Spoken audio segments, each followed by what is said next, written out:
Hello दोस्तों, एमआरके official पर आप सभी का स्वागत है। आज 26 जनवरी और बसंत पंचमी के शुभ अवसर पर आप सभी देशवासियों को ढेर सारी शुभकामनाओं के साथ आइए आज शुरुआत करते हैं। हम पिछले क्लास को फिर से कंटिन्यू करते हैं और आगे बढ़ते हैं। पिछले क्लास में हमने पढ़ा था कि छोटे तारे की शुरुआत कैसे हुई थी और अंत कैसे हुई थी। तारे की शुरुआत और छोटे जो तारा सूर्य से छोटा है उसका अंत कैसे हो गया था। आपको मैंने पिछले क्लास में बताया था कि जो तारा है उससे तारा से पहले वो क्या था, एक तारा से पहले एक गैसों का गोला था।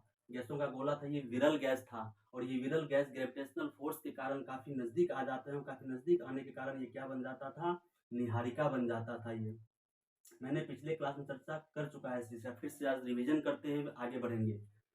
इसको बोलते थे निहारिका, इसको अंग्रेजी में क्या बोलते हैं, नेबुला। और नेबुला इतना गर्म होता था कि इसमें गर्मी की वजह से आग पकड़ लेता था और आग पकड़ने की वजह से ये क्या बन जाता था, तारा बन जाता था। आग पकड़ने की वजह से ये तारा बन जाता था। लेकिन किसी भी तारे का ईंधन हमेशा के लिए नहीं रह सकता। अगर आपको पूछेगा कि तारे में ईंधन किस रूप में रहता है, तो प्लाज्मा स्टेज में रहता है। तारे में ईंधन के रूप में क्या रहता है, तो हाइड्रोजन रहता है। हाइड्रोजन हीलियम में संलयित हो जाता है। संलयन के माध्यम से हाइड्रोजन हीलियम में कन्वर्ट हो जाता है और जब हाइड्रोजन हीलियम में कन्वर्ट हो जाता है और इसके अंदर जो ईंधन है प्लाज्मा स्टेज में रहता है। दो बात हमेशा याद रखनी चाहिए। तारा बनने से पहले क्या था, वो निहारिका था। निहारिका से पहले क्या था, ये गैसों का गोला था। लेकिन ये तारा का जो ईंधन है धीरे धीरे क्या हो जाएगा, खत्म हो जाएगा। जब तारा का ईंधन खत्म हो जाएगा तो ये क्या हो जाएगा, ये बन जाएगा आपका लाल दानव। क्या बन जाएगा, ये लाल दानव बन जाएगा। और बताए थे जब तारा का ईंधन खत्म होता है और ये लाल दानव बनता है, तो लाल दानव बनने के क्रम में इस लाल दानव का आकार बड़ा हो जाता है, लेकिन इसकी ईंधन जो है वो कम हो जाती है। क्या होती है दोस्तों, इसकी ईंधन कम हो जाती है और इसका जो आकार है वो आकार बड़ा हो जाता है। ये लाल दानव हो गया था। और लाल दानव के बाद हमने देखा था श्वेत वामन बन गया था। धीरे धीरे लाल दानव का ईंधन 90% खत्म हो जाने के बाद, उसकी लाइट खत्म हो जाने के बाद वो थोड़ा थोड़ा टिमटिमाता नजर आता है। उसको बोलते थे क्या, श्वेत वामन। श्वेत वामन क्या होता था, श्वेत वामन।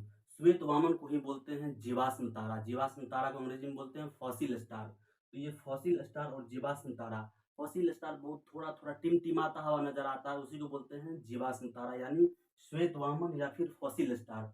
और इसमें से भी अगर ये धीरे धीरे टिमटिमाना छोड़ देता है, ये क्या बन जाता था, काला वामन।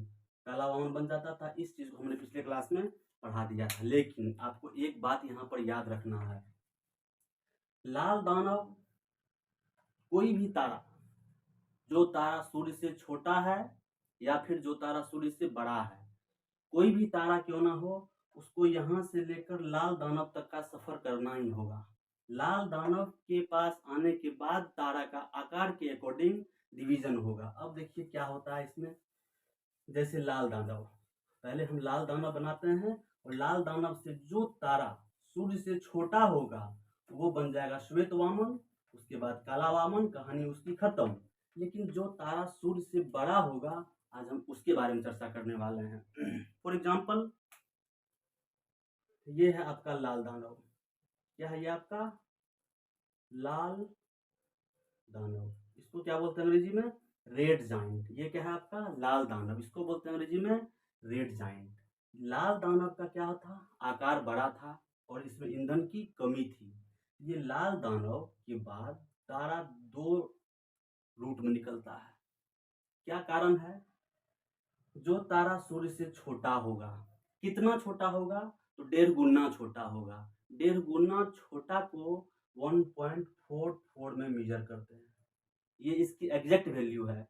तो जो तारा सूर्य से 1.5 गुना छोटा होगा वो क्या बन गया था, श्वेत वामन। श्वेत वामन भी टिमटिमाना छोड़ दिया। श्वेत वामन यानी फॉसिल स्टार, जीवाश्म तारा। श्वेत वामन भी टिमटिमाना छोड़ दिया, क्या बन गया, काला वामन। काला वामन बन गया, अस्तित्वहीन हो गया, कहानी उसकी खत्म हो गई। लेकिन जो तारा सूर्य से 1.5 गुना बड़ा होगा उसके लिए अलग कॉन्सेप्ट है। जो तारा सूर्य से 1.5 गुना बड़ा, 1.5 गुना बोलते हैं लेकिन 1.44 लिखेंगे, इतना बात हमेशा आपको याद रखना चाहिए। एक एवरेज बता दिया जाता है 1.5 गुना, लेकिन उसकी एग्जैक्ट वैल्यू 1.44 ही है आपकी। तो जो तारा सूर्य से 1.5 गुना बड़ा होगा वह तारा बनेगा अभिनव तारा। क्या बनेगा वो, अभिनव तारा। ये हो जाता है आपका अभिनव तारा। अभिनव तारा को अंग्रेजी में बोलते हैं सुपरनोवा।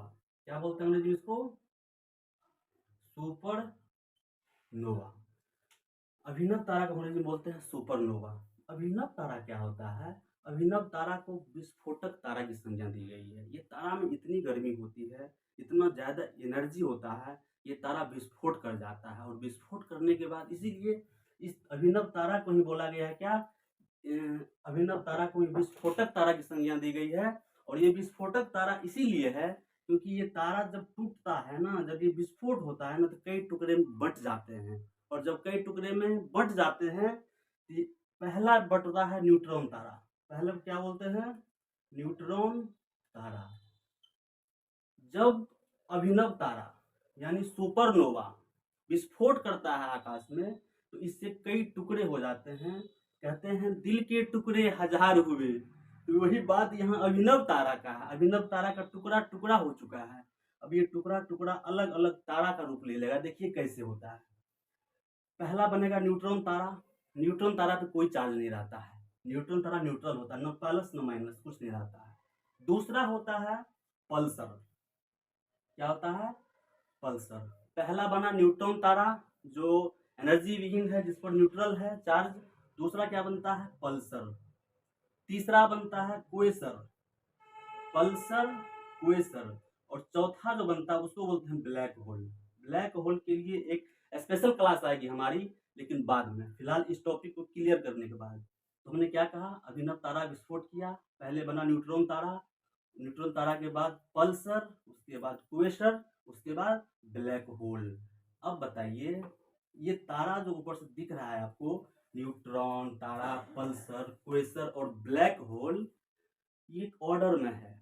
सबसे बड़ा है जो अभिनव तारा विस्फोट करेगा, विस्फोट करने के बाद जो सबसे बड़ा होगा वो बनेगा न्यूट्रॉन तारा। उससे जो छोटा होगा बनेगा पल्सर, उससे जो छोटा होगा बनेगा क्वेसर, और उस जो सबसे छोटा होगा वो बनेगा ब्लैक होल। याद रखिएगा, ये जो पल्सर और क्वेसर है, पल्सर और क्वेसर बहुत छोटा होता है और इसकी घूर्णन गति बहुत फास्ट होती है। एग्जाम में आपको बीपीएससी में एक बार पूछा है कि किस तारे की घूर्णन गति सबसे तेज होती है, तो आपका आंसर क्या होना चाहिए वहां पर? पल्सर और क्वेसर। तो पल्सर और क्वेसर की घूर्णन गति फास्ट होने के कारण ये छोटा है, इसीलिए सबसे ज्यादा फास्ट होता है। उससे भी छोटा है ब्लैक होल। ब्लैक होल क्या होता है? ब्लैक होल का घनत्व, डेंसिटी अधिक होता है। क्या होता है? ब्लैक होल का डेंसिटी अधिक होता है। जब डेंसिटी अधिक होगा तो उसका वेट घटेगा कि बढ़ेगा? आप लोग बताइए। किसी भी चीज की अगर डेंसिटी बढ़ गया है तो उसका वेट घटेगा कि बढ़ेगा? सिंपल सी बात है, उसका वेट क्या होगा? बढ़ेगा। तो जो ब्लैक होल, अभिनव तारा टूट करके कितना तारा बना? 4। 4 में पहला कौन था? न्यूट्रॉन तारा। दूसरा क्या बना? पल्सर। और तीसरा क्या बना? क्वेसर। और चौथा क्या बना आपका? Black hole. Black hole. Black hole का आकार बहुत छोटा होता है और ये काला होता है। क्या होता है? ब्लैक होल का आकार बहुत छोटा होता है, ये काला होता है, काफी घना होता है, इसका वेट भी काफी होता है। अगर गलती से ब्लैक होल पृथ्वी से टकरा भी गया ना, तो पृथ्वी को फाड़ के निकल जाएगा और पृथ्वी पर जितने मानव जाति और सारी जनजातियां हैं सबको 1 मिनट में ध्वस्त कर देगा। तो ब्लैक होल बड़ी खतरनाक है। न्यूट्रॉन तारा सबसे बड़ा, उससे छोटा पल्सर और क्वेसर। याद रखना है, ये दोनों पल्सर और क्वेसर को घूर्णन तारा भी कहते हैं। फास्ट घूम चलने वाली तारा, बहुत स्पीड इसकी रफ्तार होती है, इसीलिए इसको बोलते हैं घूर्णन गति से इसकी फास्ट होती है। घूर्णन गति तेज होती है इसकी। जिसकी सबसे अधिक घूर्णन गति तेज किस तारा की होगी? पल्सर और क्वेसर। सबसे अधिक वेट किस तारा का होगा? तो ब्लैक होल। 2 तारा है जो नहीं चमकता है, कौन कौन? एक तो ब्लैक होल और दूसरा आप देखे थे जो तारा सूर्य से बड़ा था, बड़ा होकर के जो अलग रास्ता में चला गया था, जो श्वेत वामन से होकर के काला वामन बन गया था, एक वो काला वामन उधर, और इधर बड़े वाला में ब्लैक होल। ये 2 तारा सिर्फ ऐसे हैं जो नहीं चमकते हैं। बाद बाकी जो भी तारा आपको दिख रहा है ये थोड़ा थोड़ा टिमटिमाते हुए नजर आएंगे। तो ये है आपका ब्लैक होल। ब्लैक होल कब बना? जब तारे का आकार सूर्य से बड़ा हो गया तो अभिनव तारा बन गया। अभिनव तारा विस्फोटक तारा कहते हैं, सुपरनोवा कहते हैं अंग्रेजी में। जब ये विस्फोट कर गया तो कई टुकड़ों में बट गया। बटने के क्रम में 4 तारे का निर्माण हुआ, लेकिन चारों तारा एक बार नहीं बनेगा, एक एक करके बनेगा। अब क्या चारों तारा एक ही बार बन जाएगा? ऐसा नहीं होगा। तो ब्लैक होल सबसे वेट होता है, सबसे घना होता है, इसकी डेंसिटी सबसे अधिक होती है। ये था एक ब्लैक होल तक हम आ गए। अब देख लीजिए, थोड़ा सा यहाँ जानिए, ये जो हम तारा का आकार बता रहे हैं 1.44 गुना छोटा और 1.44 गुना बड़ा, आखिर यह कॉन्सेप्ट दिया किसने है? भारत के एक वैज्ञानिक है जिसका नाम है चंद्रशेखर, और उसी ने कहा कि जो तारा सूर्य से छोटा होगा वो श्वेत वामन होकर के ब्लैक होल पर जाकर के कहानी खत्म हो जाएगी, और जो तारा सूर्य से बड़ा होगा वो अभिनव तारा बनेगा, सुपरनोवा बनेगा। और सुपरनोवा को विस्फोटक तारा बोलते हैं। विस्फोट होकर के वो कई टुकड़े में बट जाते हैं, जिसमें से 4 तारे का निर्माण होता है। पहला तारा था आपका न्यूट्रॉन तारा, दूसरा था पल्सर, क्वेसर, चौथा ब्लैक होल। ब्लैक होल की डेंसिटी सबसे अधिक होती है। कौन से 2 तारे हैं जो कभी नहीं चमकते हैं? तो ब्लैक होल, काला वामन। कौन से 2 तारे नहीं चमकते हैं? ब्लैक होल और काला वामन। और सबसे तेज चलने वाला तारा क्या है? पल्सर और क्वेसर। क्लियर है? अब देखिए, ये 1.4 इधर भी 1.5 गुना छोटा, 1.5 गुना बड़ा। चंद्रशेखर नामक वैज्ञानिक ने इस चीज को दिया कि इतना गुना बड़ा होगा, इतना गुना छोटा होगा, तो ये सब बातें होंगी। इसीलिए बोला जाता है उसको चंद्रशेखर सीमा। क्या बोलते हैं? अगर पूछ दे आपको चंद्रशेखर सीमा क्या होती है, तो चंद्रशेखर सीमा यही होती है, सन मल्टीप्लाई 1.44।